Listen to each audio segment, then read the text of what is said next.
નમસ્કાર વિદ્યાર્થી મિત્રો, સ્વાધ્યાય 7.1નો આજે આપણે પાંચમા દાખલાથી શરૂઆત કરવાના છીએ.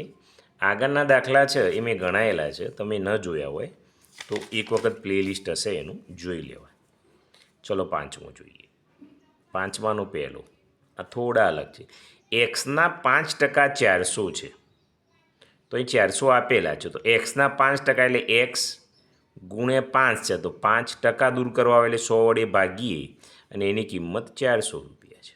ઓકે, બસ આ રીતે પદ આવડી જાય તો તમને આવડી જશે. પછી ધેરફોર કરવાનું, કારણ કે સમીકરણમાં આગળ બે બરાબર ક્યારેય ના હોય, તો આપણે એક્સની કિંમત શોધવાની છે, તો એક્સને પડ્યા રાખો. આ 400 એમના એમ. હવે અહીં નીચે છે તો ઉપર જશો,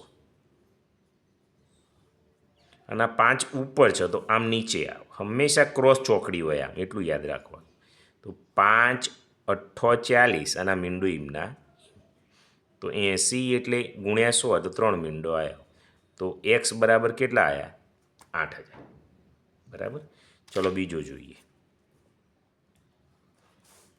એક્સના 8% 800. એક્સના 8% 800 છે, એવું છે ને. એક્સના 8% 800 છે, તો ખબર છે આપણને. ધેરફોર કરો, એક્સ ગુણ્યા 8 ભાગ્યા 100 બરાબર 800. હવે એક્સને શોધવાનું, જો પડ્યા રાખો. 800 એમના એમ, આ 100 ઉપર જશે, 8 નીચે આવશે. 8 દાન એટલે 100 આવશે. 100 ગુણ્યા 100 એટલે 10,000. તો એક્સ બરાબર કેટલા આવ્યા વિદ્યાર્થી મિત્રો?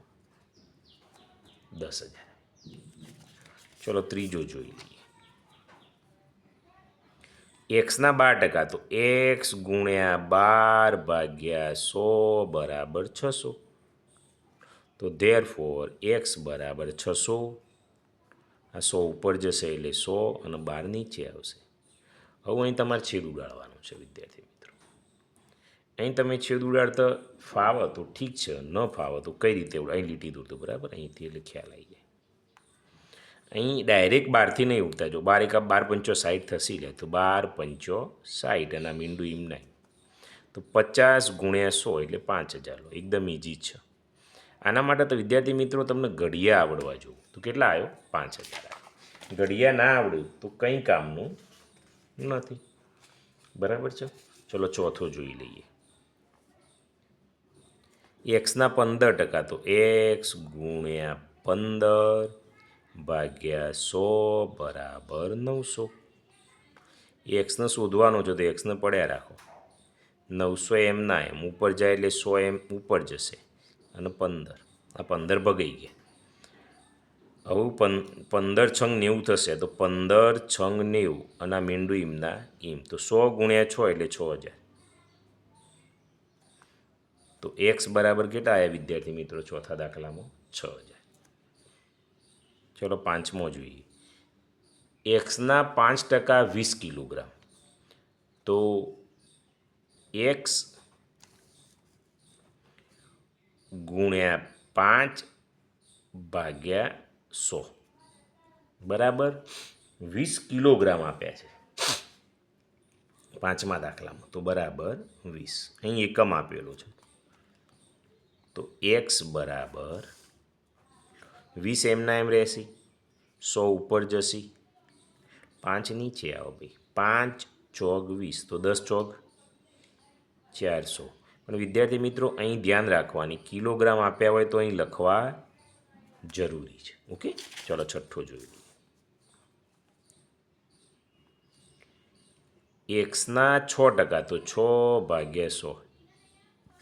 અહીં બરાબર 120 રૂપિયા છે. તો એક્સ બરાબર 120 એમના એમ, 100 ઉપર જશે, 6 નીચે આવો. 6 દુ 12 અને આ મીંડું એમના એમ. તો કેટલા આવ્યા? 2000 રૂપિયા આવ્યા. અહીં એકમ આપ્યો હોય તો લખવો જરૂરી છે. ઓકે, તમે ના લખો તો માર્ક્સ કપાઈ શકે છે. ચલો સાતમો જુઓ. એક્સના 4%, તો એક્સ ગુણ્યા 4 ભાગ્યા 100 બરાબર 3 લીટર. તો 3 લીટર લખી દો. તો એક્સ બરાબર આ 3 એમના એમ, આ ઉપર જશે એટલે 100. ભાગ્યા એક્સ છે તો 4, તો 4 કરો એટલે 25 ચોક 100 થાય, તો 25 તરી 75 લીટર. તો સાતમામાં કેટલો આવ્યો? 75. ચલો આઠમું જોઈ લઈએ. એક્સના 8%, તો એક્સ ગુણ્યા 8 ભાગ્યા 100 બરાબર 1 કિલોમીટર છે, તો 1 કિલોમીટર લખી દઈએ આપણે. જે એકમ લખ્યો હોય આપણે લખવાનું છે. તો એક્સના સૂત્રનું કરતા બનાવો. એક એમના એમ, આ 100 ઉપર જશે, 8 નીચે આવશે. એક્સ એમના એમ 100 ભાગ્યા 8 વિદ્યાર્થી મિત્રો. તો આનો પોઈન્ટમાં જવાબ આવશે, કારણ કે છેદ સંપૂર્ણ ઉડશે નહીં. આપણે જોઈએ 100 ભાગ્યા 8, 8 એકા 8, 10માંથી 8 જોઈએ તો 2 અને 0, 8 એકા 8, 8 દુ 16, 20માંથી 16 જાય તો 4. આ વધારાની મીંડી મૂકી એટલે પોઈન્ટ આવે 8 પંચો 40. અહીં તો ભાગાકાર તમારે કરવાનો નથી, આ મેં તમને સમજાવવા માટે કર્યું છે. તો 12.5 કિલોમીટર છે, તો આપણે કિલોમીટર લખીશું આઠમાં. ઓકે, ચલો નવમો જુઓ. એક્સના 25%, તો એક્સ ગુણ્યા 25 ભાગ્યા 100 બરાબર 4. તો એક્સ બરાબર 4, અરે 100 ઉપર જશે તો 100 ભાગ્યા 25. તો 25 ચોક 100, 4 ચોક 16. તો શું છે? 16 કિલોમીટરમાં છે ને? ના, કિલોમીટર નથી, કલાક છે. તો 16 કલાક. તો એક્સ બરાબર કેટલા થયા? 16 કલાક થયા. જે એકમ હોય એ લખવો જરૂરી છે. હું 10મો ને છેલ્લો અહીં લખી દઉં. ચલો, જગ્યા છે તો. એક્સના 10%, તો એક્સ ગુણ્યા 10 ભાગ્યા 100 કેટલા છે? 30 દિવસ, તો 30. તો એક્સના સૂત્રનું કરતા બનાવો તો 30 ઉપર 100 જતા રહેશે અને નીચે 10 આવશે. 10 તરી 30, 3 ગુણ્યા 100 એટલે 300. તો એક્સ બરાબર 300 દિવસ આવશે. ઓકે, તો વિદ્યાર્થી મિત્રો આ રીતે તમારા દાખલા ગણવાના છે. છઠ્ઠોય જોઈ લઈએ. ચલો, શું કહે છે? નીચેના ગુણોત્તરોના પદના ટકા શોધો. એટલે આ પદનો ટકા શોધવાના અને બીજા પદના શોધવાના. એકદમ ઇઝી છે આમ તો. જોઈએ ચલો. પહેલું 4/1 છે. 2 ટપકા હોય ને જેમ કહેવાય. થોડું ઝૂમ કરીશું. ચલો, ઓકે, આવું સારું દેખાશે તમને પણ. તો આને પેલો સરવાળો કરવાનો. પહેલો ટકાવાળો હોય તો 4 અને 1 5. જો 2 એક પહેલો, જો કઈ રીતે ગણાય? આ 4 છે તો 4 મૂકી દઈએ. આ બંનેનો સરવાળો 4 ને 1 5, તો આ પહેલું પદ આ થઈ ગયું. ચલો, બીજો છે 1 અને 4 ને 1 5, તો આ 2 શોધવાના છે. 4 ભાગ્યા 5, જે બંનેનો સરવાળો હોય નીચે મૂકવાનો. જો 4 ને 1 5, 5, આ પહેલાંનું પદ 4 અને 1, અને ટકા શોધવાના એટલે 100 વડે ગુણી દો. બસ જે જવાબ આવે એ બંનેનું થઈ જશે. 5 દુ 10 અને 2 મીંડું એટલે 20 ચોક 80% થયા. 5 દુ 10 અને 20, તો 20% થયા. તો બંનેનો સરવાળો 40 ને 20 80% થઈ ગયું છે. ઓકે, તો 40 અને 20 100%, સોરી 80 ને 20 એટલે 100% થવું જોઈએ. આ દાખલો સાચો છે. ચલો, બીજો ગણીએ એટલે તમને ખ્યાલ આવશે. અહીં જ લઈ લઉં. ચલો ને, કેટલો છે? 1/3 છે. તો જો બીજો એ તમને શીખવાડું. 1/3. હવે બંનેનો સરવાળો કેટલો થશે? તો 4 થશે. તો નીચે 4 મૂકી દેવાના. આ પહેલો છે તો 1, નીચે 4 મૂકી દેવાના, બીજાના 3. બસ હવે 100 વડે ગુણી દો. અહીં 4 છે એટલે કેટલો આવશે? 4 એટલે 25 ચોક 100, એટલે પહેલાંને 25% આવ્યો. તો બીજાને તો ખબર પડી જ જાય. અહીંયા કેટલો આવશે? 25, એટલે 25 તરી 75. બોલો, આવડે કે નહીં? ઇઝી છે, બરાબર. ચલો, ત્રીજો જોઈએ. 3/5 છે, તો 3/5. બંનેનો સરવાળો 8, તો પહેલાં 8 મૂક્યો અને આ ઉપરનો તગડો મૂક્યો. 8 મૂક્યો અને ઉપરનો 5, બંનેને 100 વડે ગુણી દો. ટકાવારી હોય એટલે 100 વડે ગુણવાના. છેદ ઉડાડો અને જવાબ લાવો. તો અહીં કેવું આવશે? પોઈન્ટમાં જવાબ આવશે વિદ્યાર્થી મિત્રો. કારણ કે છેદ ઉડશે નહીં. 100 કાં આઠડો છે નહીં, 100 ગુણ્યા 3 એટલે 300 ભાગ્યા 8. 100 પંચો 500 ભાગ્યા 8 300 ભાગ્યા 8 અને 500 ભાગ્યા 8 કરવા પડે. ચલો હું અહીં કરી દઉં છું. 300 ભાગ્યા 8 કરીએ એટલે 8 1 8 8 2 16 8 3 24 8 ચોક 32 તો 8 3 24 એટલે 6 આવ્યા આ શૂન્ય 8 સી તો 56 એટલે 4 આવ્યા અને શૂન્ય 8 પંચો 40 એટલે 37.5 આવ્યા. તો પહેલામાં આવ્યા 37.5%. ચલો 500 ભાગ્યા 8 કરી દઈએ. 8 સીધો 56 એ વધી જશે. 8 છંગ 48 ચાલશે. 50માંથી 48 જાય એટલે 2 અને 1 8 1 8 8 2 16 એટલે 4 8 પંચો 40. તો બીજામાં આવ્યો 62.5 આવ્યો.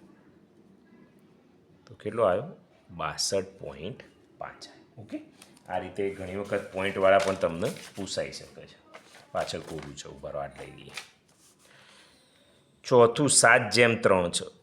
તો 7/3 તો 7 ને 3 10 તો નીચે 10 અને પહેલો 7 છે તો બીજામાં 10 અને ઉપર 3 છે. બંનેને કેટલા વડે ગુણવાના 100 વડે. આ તો ઉડી જશે. 0 0 એટલે 10 સી તો 70%.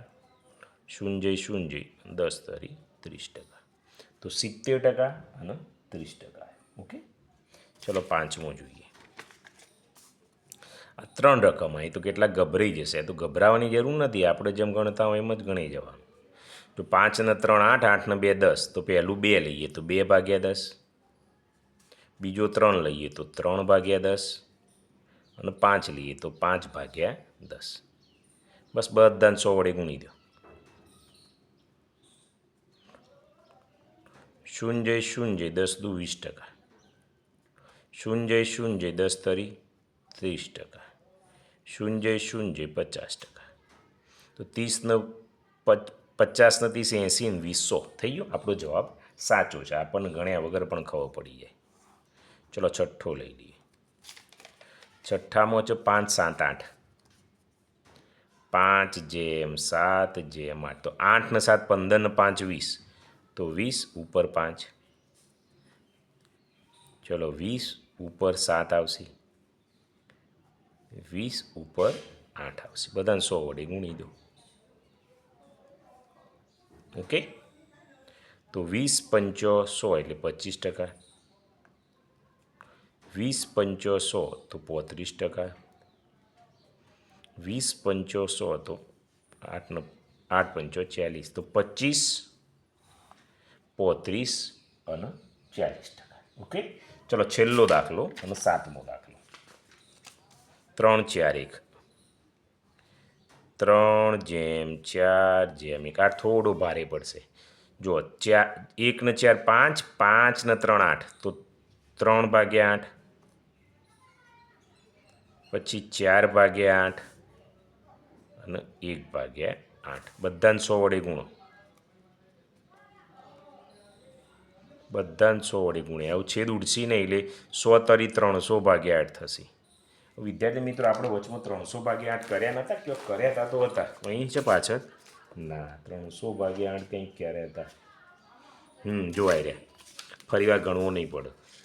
300 ભાગ્યા 8 અહીં હતા. જો 300 ભાગ્યા 8 તો 37.5 એટલે ફરી વાર નથી કરતો. પછી અહીં 100 ચોક 400 ભાગ્યા 8 થશે